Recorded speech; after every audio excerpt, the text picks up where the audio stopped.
Bueno, ¿cómo andan? Muy buenos días, buen viernes para todos. Bienvenidos a los alumnos UCA, ¿verdad? En un ratito vamos a estar charlando con ustedes. Bueno, en primer lugar, contarles una noticia muy particular de cosas que no dejan de sorprendernos. Y es que nos han llegado desde la República Popular China unos 30 camiones. Lo interesante de esta noticia es que los camiones son para enfrentar al COVID. Han llegado, bueno, con cierto atraso, lo que marca, bueno, lo que fue un poco la gestión de la pandemia, ¿no? Durante el gobierno del doctor Fernández. Independientemente de esto, por supuesto, agradecemos al gobierno de Xi Jinping por esta generosa donación y prometemos utilizarlo, por supuesto, no para el COVID, pero sí para mejores fines. En otro orden de cosas, comunicarles que la Policía Federal Argentina detuvo en Entre Ríos a un prófugo con pedido de captura de Interpol. Era buscado hacía 1 año y medio. El delincuente era acusado de cometer actos de corrupción en Venezuela. Por tal motivo, será extraditado al país bolivariano. En este mismo sentido, la Dirección de Migraciones deportó 3 colombianos que habían robado en enero un edificio en el barrio de Caballito de la Ciudad Autónoma de Buenos Aires y que se habían intentado dar a la fuga. Bueno, este es un operativo de la Policía de la Ciudad, quien, por supuesto, después agradecemos su trabajo y su labor, que nos ha permitido trasladarlos al aeropuerto a fin de que abandonen el país. Como dijimos, Argentina dejó de ser tierra fértil para los delincuentes o para la llegada de delincuentes de otros países. Y por último, comunicarles que la automotriz alemana Mercedes-Benz va a invertir en la construcción de una nueva fábrica en Zárate, donde se van a producir, bueno, nuevos modelos de camiones y chasis de colectivos. Esto representa o va a representar 500 nuevos empleos directos y más de 2.000 indirectos. Bueno, recordemos que Argentina hace más de una década que no crea empleo, siempre tomada la comparación de punta a punta. Así que es una buena noticia. Por supuesto que esto, bueno, Mercedes-Benz, al margen, la primera planta que tuvo fuera de su país de origen fue aquí en Argentina hace más de 70 años. Así que es una gran noticia para nosotros. Esto se suma a otros anuncios de inversión, como el del puerto agroindustrial en Paraná, de la empresa israelí Extralit y de la automotriz japonesa Toyota. Así que para nosotros son todas buenas noticias provenientes del sector privado. Y por último, comentarles que se tomó la determinación de despedir a 2 funcionarios de la cartera de turismo. Se trata de un delegado de turismo en Miami y otro delegado de turismo en París. En el primer caso, en el delegado de turismo en Miami, tenía un salario mensual de $13.000 desde hacía 31 años. No sé si se entiende la magnitud de lo que les estoy contando. El segundo, el delegado de turismo en París, percibía desde hace 11 años unos $9.000 por mes. Así que, bueno, se le dio curso a estos despidos, por supuesto, parte del gran delirio que se encontró en la querida República Argentina. Dicho esto, los escucho. Buenas, ¿qué tal? ¿Cómo estás, Manuel? Quería consultarte, habla Juan Pablo Peralta de Concierto, Diario Litoral y Fénix Buenos Aires. Saliendo del tema personal, que ya se dijo que no hay internas entre el presidente y la vicepresidenta, después de las declaraciones de ella del día de ayer, quiero ir a lo institucional, al funcionamiento del Poder Ejecutivo y el Legislativo, porque si la vicepresidenta dice que está en contra, o no está de acuerdo, mejor dicho, de la postulación de Ariel Lijo a la Corte Suprema, o por ejemplo, que también está en desacuerdo con sumar a las Fuerzas Armadas a la lucha contra el narcotráfico, también llegarán otras leyes, ¿cómo va a ser ese funcionamiento? ¿Cómo lo va a plantear tanto el presidente como ella desde el Senado? ¿Ustedes cómo entienden que va a funcionar eso? No hay mucha respuesta para darte, digamos, o no hay mucha más de la que todos ya conocemos. Va a funcionar con total normalidad en virtud de las atribuciones del Senado, como así también la atribución del presidente de proponer los miembros de la Corte Suprema. No, a ver, y además es buena la pregunta porque nosotros no somos una manada que vamos todos juntos siempre opinando igual, y la doctora Villarruel, la vicepresidente, efectivamente tiene opiniones que muchas veces pueden no coincidir, como las puedo tener yo diferentes opiniones a otros funcionarios, y la verdad es que nos parece más sano que fingir, que mentir o que decir algo que no es. Digo, repito, no existen internas no solo entre la doctora Villarruel y el presidente Javier Milei, sino que no existen internas en el resto del gabinete. Y sí, en temas opinamos diferente. Efectivamente, ocurre que hay algunos temas en los que opinamos diferente y está muy bien que así sea. Y te digo más, me parece que si por alguna razón estamos gobernando y estamos intentando sacar a la Argentina adelante y estamos en este punto de la historia, es precisamente porque no nos manejamos en manada, porque no lo somos y porque tenemos opiniones distintas e independientes sobre un montón de temas. Así que todo lo contrario, me parece que va a ser que el funcionamiento de los poderes sea mucho más sano y ágil si tenemos opiniones genuinas y sinceras. ¿Qué tal, Manuel? Buenos días. ¿Qué haces, Fabián? Te quería consultar en el marco de un nuevo conmemoración del golpe de Estado. Se han dado una serie de hechos lamentables. El primero, por supuesto, la agresión contra la militante de Hijos. Hoy a la mañana, Estela de Carlato estaba estableciendo una conversación con un programa de radio, su teléfono fue intervenido y no pudo continuar con ella.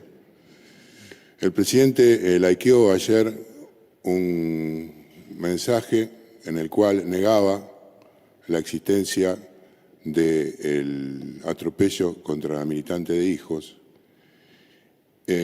Una reflexión al respecto, si eso contribuye de alguna manera a lo que estamos viviendo en estos días. Y también una pregunta personal hacia vos. ¿Qué sentiste cuando te viste reflejado en la tarde de ayer en el meme que me agredió personalmente? Gracias. Bueno, a ver, vamos por partes. Con respecto al episodio de Hijos, que lo comentamos ayer aquí, no sé si viniste a la conferencia, pero algún compañero tuyo me comentó o me preguntó sobre el hecho, y empujamos a que la justicia efectivamente aclare el hecho o el episodio y que dé con los responsables y que de hecho paguen por lo que hicieron, digamos. ¿Cómo? A cualquier acto de violencia hay repudio, claro, por supuesto, pero no solo nosotros no, a ver, nuestro repudio, nuestras intenciones no tienen sesgos ni ideológicos ni de ninguna otra índole. Cualquier episodio de violencia, te digo más, cualquier episodio que esté fuera de la ley lo vamos a repudiar, no nos importa a quién haya sido la víctima, porque precisamente a lo que vos haces referencia, el 24 de marzo, que es un día que por supuesto llamamos a la reflexión, en ese 24 de marzo y en esos episodios, efectivamente no tiene que importar la ideología, ¿no? Y tienen que importar los hechos, y todas las partes tienen que llamarse a la reflexión, ¿no? Para los argentinos es muy importante la reflexión, no solo en eso, por supuesto, en otro montón de casos también. De hecho, me sirve tu pregunta porque, por ejemplo, un día como hoy, exactamente un día como hoy, del año 72, en la tapa de todos los diarios, ¿sabés qué había? ¿Recordás qué había? No, tenés más posibilidades que yo, porque a mí me faltaba todavía 8 años para nacer, así que todavía tenía un largo camino para para recorrer en otra dimensión, pero exactamente un día como hoy, de 1972, nos enteramos, o los que ya habían nacido y estaban vivos, se enteraban por la tapa de todos los diarios de la Argentina del secuestro del presidente de Fiat, que por supuesto terminó en un fusilamiento. Y creo que la reflexión también es eso, ¿no? Acordarnos de toda la historia y reflexionar sobre todo lo que pasó para que no vuelva a pasar. Con respecto a lo de Estela de Carlotto, ¿le intervino en el teléfono? La verdad es que no lo sé. Y entiendo que si es un tema ilegal, la justicia investigará y si ha pasado eso. Y si no ha pasado, la verdad que yo estoy cansado que se me corten las llamadas de WhatsApp y de tener problemas para comunicarme. Es un tema que tenemos que resolver también en Argentina, el tema de las fallas en la comunicación. Por supuesto que en tal caso entiendo que habrá una denuncia o que la justicia investigue como en todo. Y por último, no tengo la menor idea de qué meme me hablas y me parece que de todas maneras... No le des el micrófono. No, porque la pregunta está hecha y porque aparte no te terminé de contestar. De todas maneras, me parece que hay cosas más importantes que los memes, ¿no? De hecho, las otras preguntas que me hiciste fueron súper interesantes y pongámosle entre todos un poco de fuerza para dedicarnos a lo importante, ¿no? No, es que no vi el meme, no, la verdad. Bueno, está bien, qué sé yo, no sé, pues no vi el meme. Lo veo y después te doy una devolución. ¿Qué tal, Manuel? Buen día. ¿Cómo andas? Eduardo ¿Bien? Menegas para Infobae. Bien, acá andamos. Quería consultarte por la situación de los medios públicos. Ayer hubo denuncias más que nada de la parte gremial de la TV pública, con el levantamiento de noticieros, de algunos programas que llevaban varios años en el aire. También se habla de la rescisión de contratos que vencen a fin de mes de algunos periodistas. Y también esto está relacionado, con que hoy hubo una reunión del secretario de Medios y Comunicación, Eduardo Serenellini, con el interventor designado en la TV pública y también con el interventor de Radio Nacional, con Héctor Caballero. ¿Cómo está la situación? Y esto enganchado también con Telam, que entra dentro de los medios públicos. El presidente dijo que Telam estaba cerrado. En realidad Telam está con todos los trabajadores en una situación de dispensa, ¿sí? Y no se encuentra la manera legal de cerrarla. Quería preguntarte cómo está ese tema, cómo va avanzando, porque hasta ahora no nos hemos enterado. Gracias.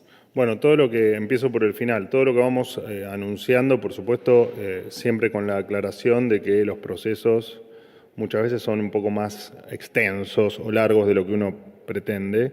Y cuando tomamos la decisión, nosotros lo primero que hacemos es comunicarlo y después, por supuesto, eso entra en un proceso burocrático por eso yo en general hablo de desmantelamiento, ¿no? Como figura de ir de a poco apagando cada una de las oficinas que no tienen razón de ser o que consideramos nosotros que no tienen razón de ser en función de los presupuestos que que consumen dinero del contribuyente y en lo que se nos ha votado precisamente para eliminar, ¿no? El gasto superfluo del Estado que lo único que hace es sacar dinero de los bolsillos del que necesita para dárselo a alguien que tal vez no necesite de esa acción del Estado para sobrevivir.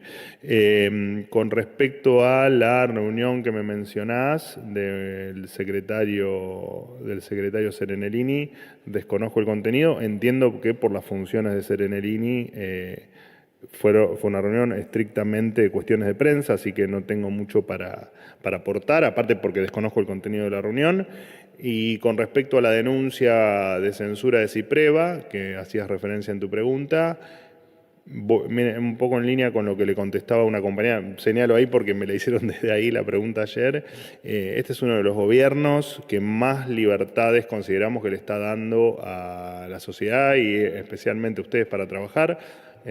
Así que la verdad es que no entendemos bien este tipo de cuestionamientos que nos hacen a que vamos en contra de la libertad de expresión o del trabajo del periodismo. La verdad es que no tengo más que sorpresa ante este tipo de definiciones de estas, en este caso de Cipreva, ayer de Fopea y y bueno, y seguirán seguramente cuestionando nuestro accionar. Bueno, le iremos comentando cada vez que ocurra a ver cuál es nuestra opinión, pero la verdad es que nosotros nunca nos vamos a correr ni de la libertad, y dentro de esa libertad, que es algo general, en lo particular, en mi caso, para con ustedes y para con el resto del periodismo, la verdad es que las puertas están siempre abiertas y siempre me parece que el trato ha sido espectacular y creo que nos llevamos muy bien todos. Así que rechazo absolutamente la denuncia de censura de Cipreva. Buen día, Gustavo Buarap, sitio andino de la provincia de Mendoza. ¿Cómo anda? ¿Bien? Bien, más allá de que siempre usted nos contesta que no hubo un pedido puntual, le quiero hacer dos consultas. Una, tema inundación. Todos hemos visto los vastos sectores que están sufriendo en este momento socioeconómico el tema de la inundación. Le pregunto puntualmente, ¿no va a haber una ayuda directa del gobierno nacional para algunos lugares donde es realmente muy grave y donde han perdido todo? Segunda tema, que tiene que ver con jubilaciones. Vi los tramos, vi los porcentajes y los problemas políticos que tienen todos los funcionarios y los dirigentes políticos en ponerse de acuerdo frente al tema jubilación. Correcto. Pero si hablamos de abril puntualmente, ¿el gobierno espera un maná en abril en cuanto que la inflación va a bajar mucho? Porque por la fórmula y cómo se presentó los tramos del aumento, seguramente en abril los jubilados van a perder nuevamente capacidad adquisitiva que vienen perdiendo. Así que la pregunta uno es, aporte directo de materiales, dinero, lo que sea, sin corrupción, por supuesto, porque siempre está la duda de parte del gobierno de que pudiera haberla, sí, ¿no? Hagámosla una obviedad. Claramente, y en el tema jubilaciones, esto. Y le agrego una más. Los de la mínima tienen siempre alguna mejora, pero usted sabe que en el achatamiento general de todas las categorías, los que inmediatamente están después también están muy mal. Sí, bueno, le voy contestando mezclado. Efectivamente, el achatamiento de la pirámide es la foto de la destrucción del sistema jubilatorio argentino, ¿no?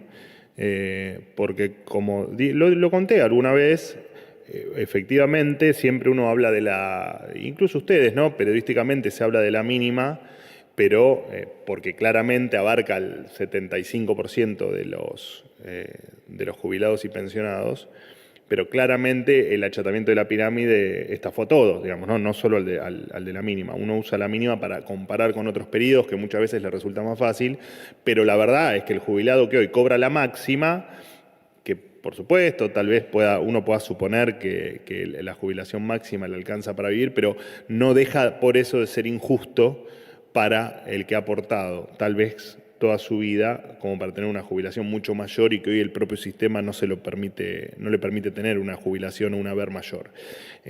Así que sí, efectivamente el sistema jubilatorio ha sido utilizado para estafarlos a los jubilados, correcto. Y vamos a hacer todo el esfuerzo por modificarlo. La verdad que el día de ayer íbamos a sacar un comunicado, después por una cuestión operativa no pudo ser. Hoy van a conocer un comunicado por la tarde, desde mi conferencia hasta el fin del día va a haber un comunicado con respecto a novedades y detalles de lo que usted me está preguntando.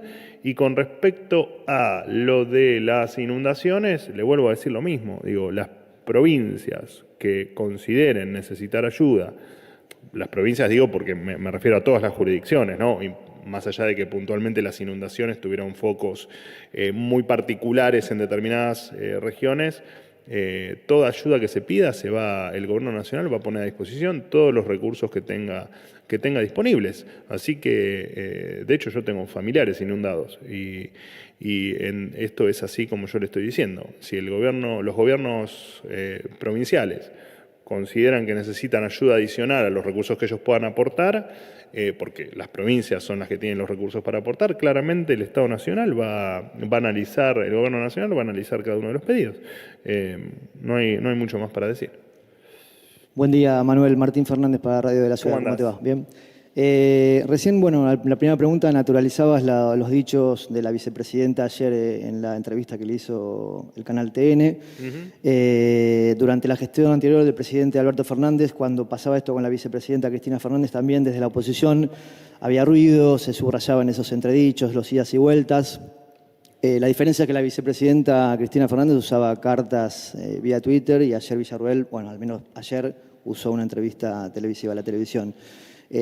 ¿Va a tener durabilidad la relación entre el presidente y Villarruel, teniendo en cuenta estas posiciones tan enfrentadas, no estar de acuerdo en muchos puntos que el Poder Ejecutivo plantea, en el mediano o largo plazo? A ver, no termino de entender hacia dónde vas con la pregunta. Te entendí la pregunta, pero no entiendo hacia dónde vas. Voy a tratar de contestarte un poco en línea con lo que le contestaba a tu compañero, a Peralta. Lo cierto es que, ¿cuál es el inconveniente? Entiendo que históricamente se ha visto a los gobiernos y a sus funcionarios ser todos obsecuentes con todos, ¿no? Y si no, te ibas. Ahora, acá no entiendo por qué la doctora Villarruel no puede tener la libertad de opinar sobre determinados temas sin que eso signifique que no pueda seguir en el gobierno, o que eso dispare una interna feroz, o que... Los tiempos cambiaron, muchachos, los tiempos cambiaron. Y no es la primera vez que Villarruel opina cuestiones que tal vez no coinciden con opinión de algún otro funcionario. ¿Y qué problema hay?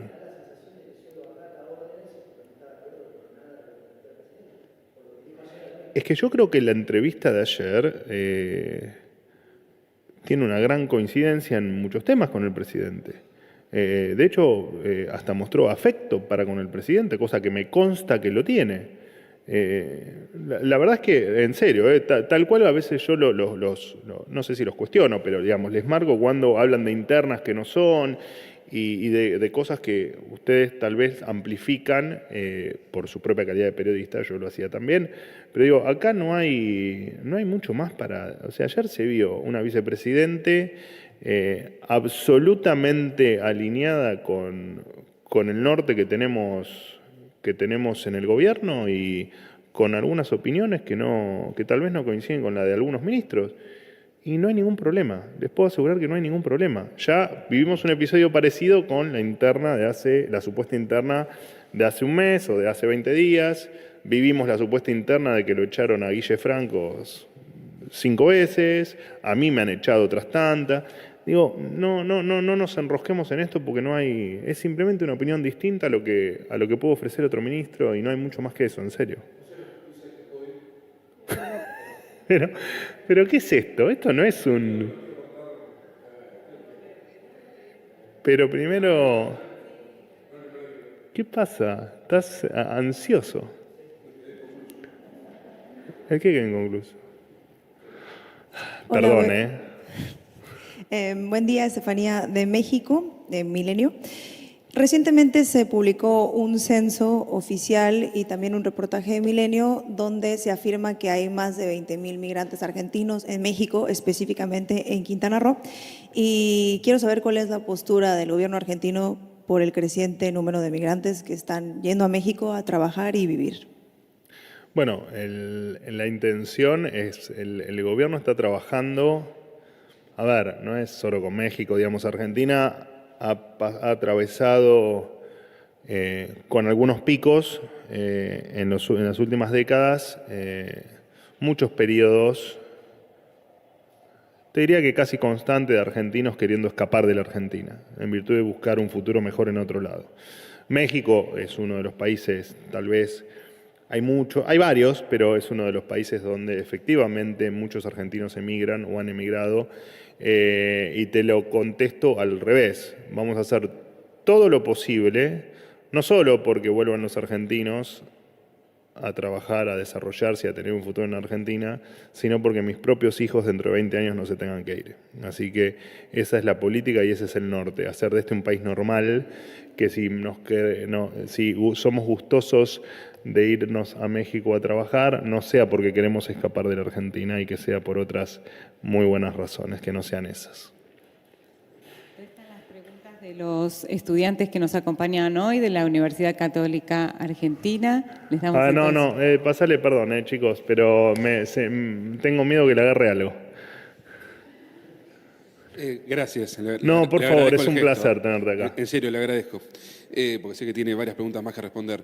Pero me parece importante remarcar lo que dos colegas le consultaron sobre el tema de la vicepresidenta. La vicepresidenta ayer se mostró a favor del aumento de los sueldos de los legisladores, en contra, entre comillas, de la motosierra indiscriminada. Se mostró en contra del uso de las Fuerzas Armadas contra civiles. Cuestionó al juez Lijo, que es uno de los que podría ser miembro del Corte Suprema. Entrevista. Bueno, pero digo, lo enumero en contra de la rebelión fiscal, entre comillas, que apoyó a Milei. Y un largo etcétera. El gobierno hizo un comunicado hace 1 o 2 semanas donde remarcó a todo el arco político o son el cambio o son parte del pasado, hasta hablar de traidores a la patria. Sí, de hecho lo dije yo también. Eso. Usted, entonces digo, estoy enumerando una cantidad de cuestiones importantes del gobierno que la vicepresidenta está en contra, más allá de calificativos graciosos en redes de jamoncito, ¿no? Términos, calculo, amistosos con el presidente. ¿A vos, yo te digo jamoncito para agredirte? No, por eso lo agrego como algo... ¿No es cariñoso que te diga jamoncito? Puede ser. Pero digo, hay una cantidad de temas claves para el gobierno, conferencia de prensa aquí, y la vicepresidenta, que tiene que reunir los votos para concretar eso, y está en contra. La pregunta puntual es si al presidente le sorprende, le desagrada, o si cree que realmente tiene alguien que atenta contra su gobierno en el Senado. Gracias. Si hay alguien que atenta contra el gobierno te lo vamos a mejorar, te juro, vamos a mejorar la infraestructura para que no tengas que hacer lo que estás haciendo. Si hay alguien que atenta contra el gobierno de Milei, en tal caso jamás va a ser la vicepresidente Villarruel y jamás va a ser los que comparten una idea de cambio. Repito, me parece que tienen que terminar con esta idea de golpismo interno. Digo, ¿qué? Chicos, el no decir la verdad sería algo letal para nosotros. Nosotros somos defensores de la verdad, que por supuesto para nosotros la verdad es parte de la libertad. ¿Vos te imaginás a alguien liberal mintiendo? ¿O te imaginás a alguien liberal no teniendo libertad para expresarse? No es nuestra filosofía, ni la del presidente Milei, ni la de la doctora Villarruel, vicepresidente de la Nación. Bueno, eso no lo sé. Futurología no hago. Seguimos. Buenos días. ¿Cómo andás? ¿Todo bien, vos? Bien. Rosario Sigüet, de Comunicación Periodística de la UCA. De acuerdo a un informe del Observatorio de la Deuda Social Argentina de nuestra universidad, 7 de cada 10 niños que van a escuela pública son pobres. Más allá de los vouchers anunciados recientemente para alumnos de escuela privada, ¿se planea tomar alguna medida para aliviar la situación económica de los alumnos de escuela pública? Gracias. Bueno, nosotros no... de hecho, tenés alumnos pobres en escuelas privadas, ¿no? O sea, la pobreza no es una atribución solo del porcentaje que diste de estudiantes de escuelas públicas. La pobreza, de hecho, es un problema mucho más abarcativo. De hecho, tenés zonas del país donde tenés más gente pobre que no pobre. De hecho, te pasa en el conurbano bonaerense con los chicos. Con los chicos te pasa a nivel país, pero en el conurbano te pasa con la gente. O sea que la pobreza es un tema, te diría que de lo más violento, indigno y inhumano que ha dado la política argentina en las últimas décadas. Nuestra ayuda va siempre en el orden de prioridades, por supuesto dentro del esquema de que no hay plata, digamos, la restricción presupuestaria que nosotros respetamos a rajatabla, no porque seamos necios, sino porque todo lo contrario, porque entendemos que es la única manera de que Argentina empiece a crecer sin inflación, que empiece a mostrar previsibilidad y que empiece a generar ese crecimiento que luego impacta en los salarios reales y esos salarios reales que después impactan efectivamente en bajar los niveles de pobreza. Por lo tanto, nosotros no hacemos una discriminación. Para nosotros, los 47 millones de argentinos son todos iguales. Ahora, dentro de los 47 millones de argentinos, entendemos que el grupo más vulnerable y que además más atenta con nuestro futuro o contra nuestro futuro son los más chicos, ¿no? Donde además tenés en el propio informe que vos estás mencionando. Yo siempre hablo del INDEC porque hablo siempre de cifras oficiales y no de otros de informes que hagan otras instituciones, por más valederos que puedan ser, pero lo cierto es que la pobreza en los más chicos es donde más pega. Y si la pobreza en los más chicos, vos imaginate que vos hoy vos tenés 6 de cada 10, vamos a hacer números redondos, para no aburrirnos en una extensa exposición sobre pobreza. Vos tenés 6 de cada 10 chicos pobres. Si vos no haces nada, ni bueno ni malo, esos chicos, ese 60% de chicos pobres, 6 de cada 10, no se van a poder educar como corresponde, porque básicamente si tenés necesidades no te puedes educar. Por lo tanto, no van a poder salir nunca de esa situación de pobreza. O sea, si no haces nada, tu pobreza proyectada probablemente tenga un piso del 60% dentro de 20 años. Si vos haces mal las cosas y no atendés a esos niños, esa pobreza no solo que te va a ir creciendo, sino que cada vez vas a tener más. O sea que vos te condenás a dentro de 20 años tener una Argentina, como dijo el diputado experto en algún momento, una gran villa miseria va a ser la Argentina. Entonces, nosotros lo que tenemos que tratar es que esos chicos estén cada vez, que las necesidades les desaparezcan y que se puedan educar, porque son el futuro para ellos y también son el futuro para vos, que en algún momento vas a depender de ellos para que vos cuando seas viejita puedas cobrar una jubilación mucho más digna de la que se cobra hoy en Argentina por haberlo destruido todo en la Argentina. Así que a tu pregunta, como para ser un poco más puntual y cerrarla, nosotros no discriminamos a nadie. Nosotros tenemos un objetivo puesto en una Argentina distinta, con un montón de restricciones y con una Argentina devastada, y con los pocos recursos que tenemos sabemos dónde están las prioridades. Que entendemos, te repito, que la situación socioeconómica en Argentina es extremadamente delicada, ¿no? Por supuesto, no solo en los chicos, sino en el resto de la población. ¿Cómo andás? ¿Qué tal? Buenos días. Agustín Bogado, también de la carrera de Comunicación Periodística de la UCA. Mi pregunta va por el siguiente motivo, que según el Sistema Nacional de Inversiones Públicas, entre fines de 2023 y el último dato de febrero, más de 2.100 proyectos de obra pública se quedaron sin financiamiento. ¿Usted ve desde el gobierno la posibilidad de acuerdo entre provincias y empresas privadas para sostener dichos proyectos? Y desde la tasa de desempleos que esto puede provocar, ¿cómo siente que el gobierno puede combatir con esto? Bueno, en realidad la pregunta tiene dos partes.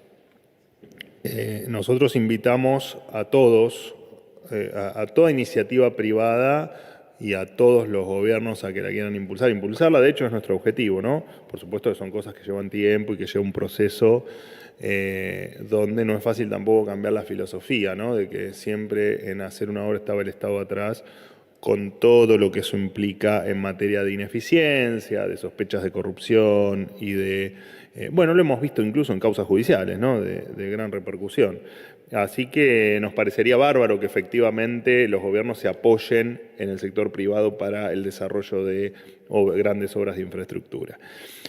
Con respecto al desempleo que pueda ocasionar, bueno, primero que si se da ese hecho, no sería una inconsistencia hablar de despidos, porque si se daría el supuesto que vos estás mencionando, que el sector privado sigue impulsando esas obras de infraestructura, no habría impacto en el empleo. Pero en caso de haberlo, porque eso no se lleve a cabo en el cortísimo plazo, siempre recordemos que la obra pública que se ha desguazado en la República Argentina, se ha eliminado, cuando vos la pagás primero que si la pagás con deuda, lo que estás haciendo es a estos chicos que hablábamos en relación a la pregunta de tu compañera anterior, que hoy no tienen para comer o que les cuesta llegar a fin de mes o que tienen problemas para salir de la pobreza, cuando lleguen a tener 20 o 30 años van a tener que pagar el crédito que vos sacaste para sostener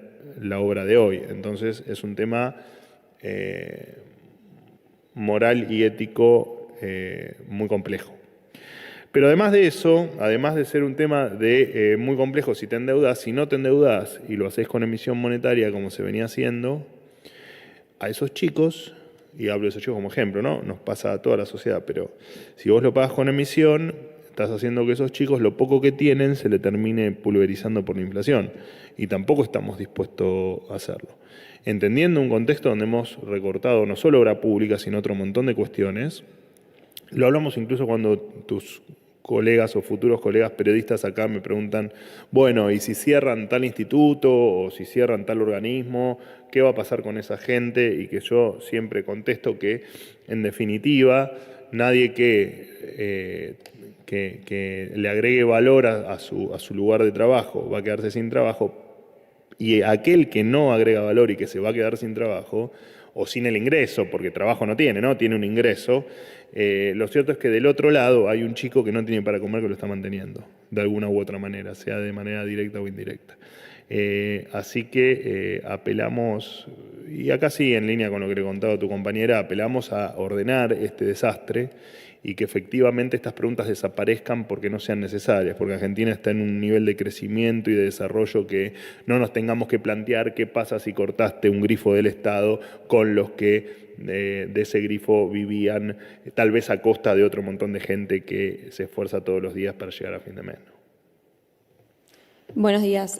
Pilar Besaro también, estudiante de periodismo de la Universidad Católica Argentina. Sabemos que el domingo se llevará a cabo la marcha por la memoria, verdad y justicia y se espera una amplia convocatoria.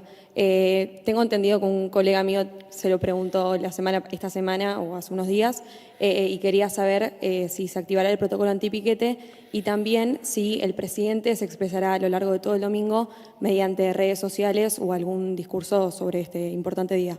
Gracias.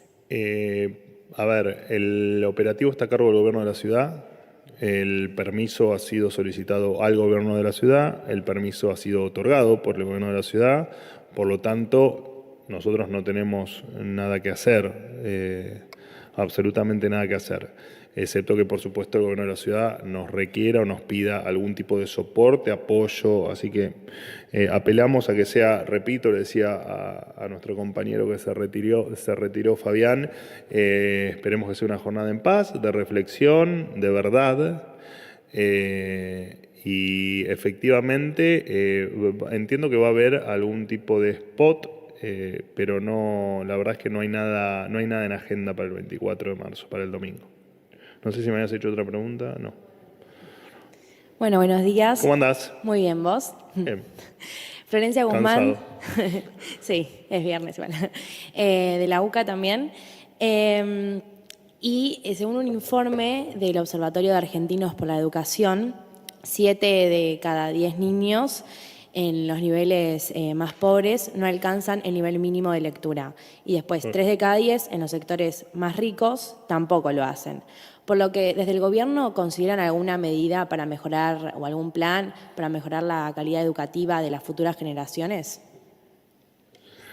Sí. Sí, lo cierto es que para nosotros la educación, Bueno, de hecho lo venía comentando recién, ¿no? La educación es fundamental. Vos, ni hablar de que el siglo XXI, la verdad es que no hablar de educación es como, no sé, no puedes analizar el desarrollo de una sociedad sin educación. Nunca lo fue, mucho menos ahora, donde además incorporás tecnologías, incorporás otro montón de cosas y un mundo que cambia de una manera cada vez más dinámica. Y lo cierto es que para nosotros es fundamental. Nosotros cuando hablamos de chicos, de pobreza y de su situación social y de cómo salir adelante, en definitiva estamos hablando de educación. Porque estamos hablando de alimentarlos, aparte por una cuestión humana claramente, para que puedan desarrollar el intelecto, que puedan estudiar, que puedan capacitarse y que puedan ser mejores personas y exitosos acá o en cualquier otra parte del mundo.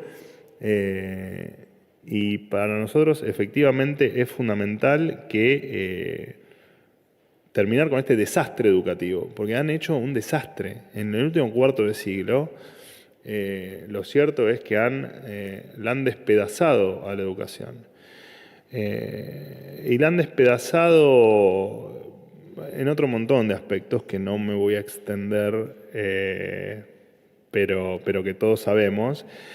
Pero el que un chico termine la secundaria y no sepa comprender un texto, y esto no es un postulado teórico, a mí como docente universitario me pasaba que venían chicos del secundario que efectivamente tenían problemas con matemática básica o tenían problemas con comprensión de textos o tenían problemas con cuestiones incluso mucho más elementales, ¿no?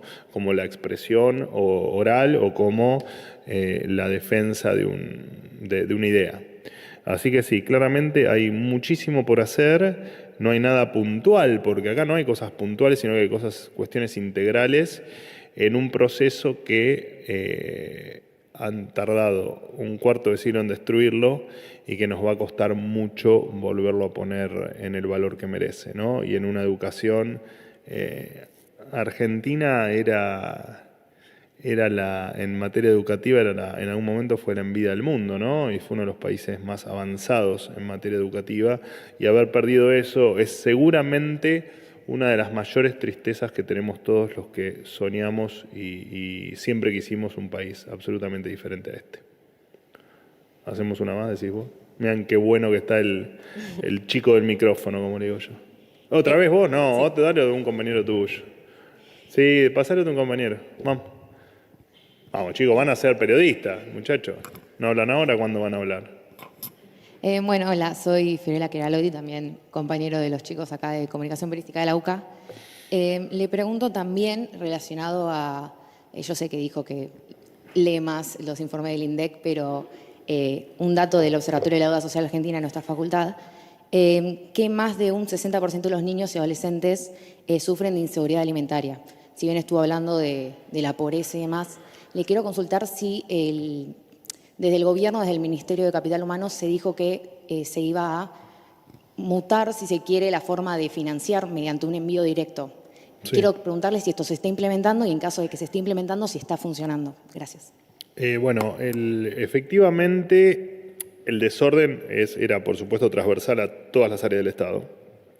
Te puedo contar de mi propia área y te puedo hablar de otro, digamos, hoy te conté un empleado que tenemos en Miami cobrando $13.000 por mes hace 31 años. O sea, imagínate eso llevado a todos los niveles del gobierno. La verdad que es, ¿cómo decirlo?, de ciencia ficción algunas cosas que encontramos.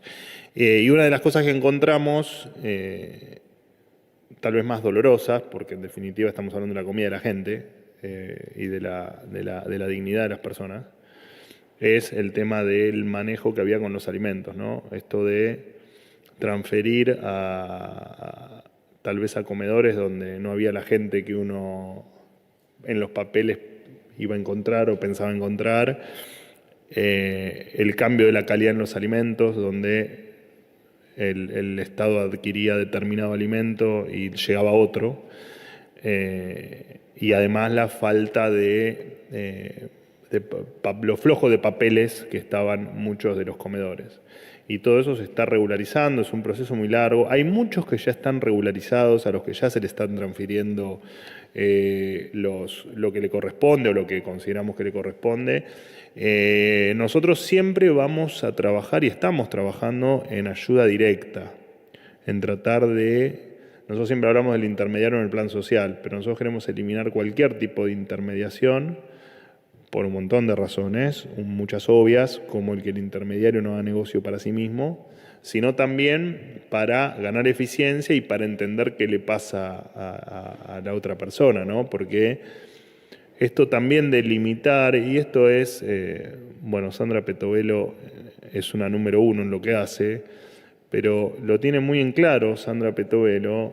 Esto no se limita a darle de comer a un niño o a darle de comer a una persona. Y es mucho más amplio, a tal punto que los viejos ministerios que hablan de o que refieren a la persona, como puede ser el ex Ministerio de Educación, el ex Ministerio de Desarrollo Social, etcétera, se han congregado debajo de el área de capital humano, porque consideramos que es eso, ¿no? Que es efectivamente el capital humano, que pasa no solo por un plato de comida, que pasa por un plato de comida, pero que también pasa por otro montón de aspectos como el tener protegido su educación o asegurada su educación, su salud, etcétera. Cómo me gusta hablar, ¿vieron? Me puedo quedar acá hasta las 5 de la tarde. Así que sí, efectivamente se está en un proceso de hecho va a haber algunas novedades con respecto a eso para transformar todo lo que tenga algún tipo de intermediación en ayuda directa. También te aclaro, porque a veces se confunde, quien va a pedir ayuda a un comedor, muchas veces, te diría que todas las veces, tiene su plan social y su tarjeta alimentar, los cuales se los ha protegido a esas personas vulnerables de que la inflación no les gane en esta carrera de todos los días por poner un plato de comida arriba de la mesa. Así que sí, se trabaja permanentemente y de manera exhaustiva en efectivamente mejorar las cuestiones más básicas de la dignidad de la gente. Y déjame hacerte una mención en lo que también tenemos que reflexionar. La intermediación no es un negocio menor, ni es una cuestión que simplemente el intermediario se quedó con un peso de la persona asistida. Nosotros tenemos casos denunciados, por ejemplo, lo hemos comentado acá en conferencia de prensa, en Chaco, donde los planes sociales se les cambiaban las mujeres por sexo, ¿no? Se las abusaba sexualmente a cambio de un plan social. Ni hablar, obligarlos a los chicos a ir a las marchas, a la gente a llevar a sus niños a las marchas. Incluso cosas también muy brutales como quien tenía amenazar con cortar un remedio oncológico si no ibas a una marcha. Y sí, todo eso lo vamos a pulverizar a como de lugar. No vamos a poner en riesgo ni en juego ni vamos a permitir que ningún inhumano le quite la dignidad o le siga quitando la dignidad a quienes más lo necesitan. ¿Listo? Muchísimas gracias a todos. Gracias a los periodistas de la sala por permitir los viernes esta liberalidad de compartir con diferentes estudiantes de diferentes universidades este ratito. Gracias.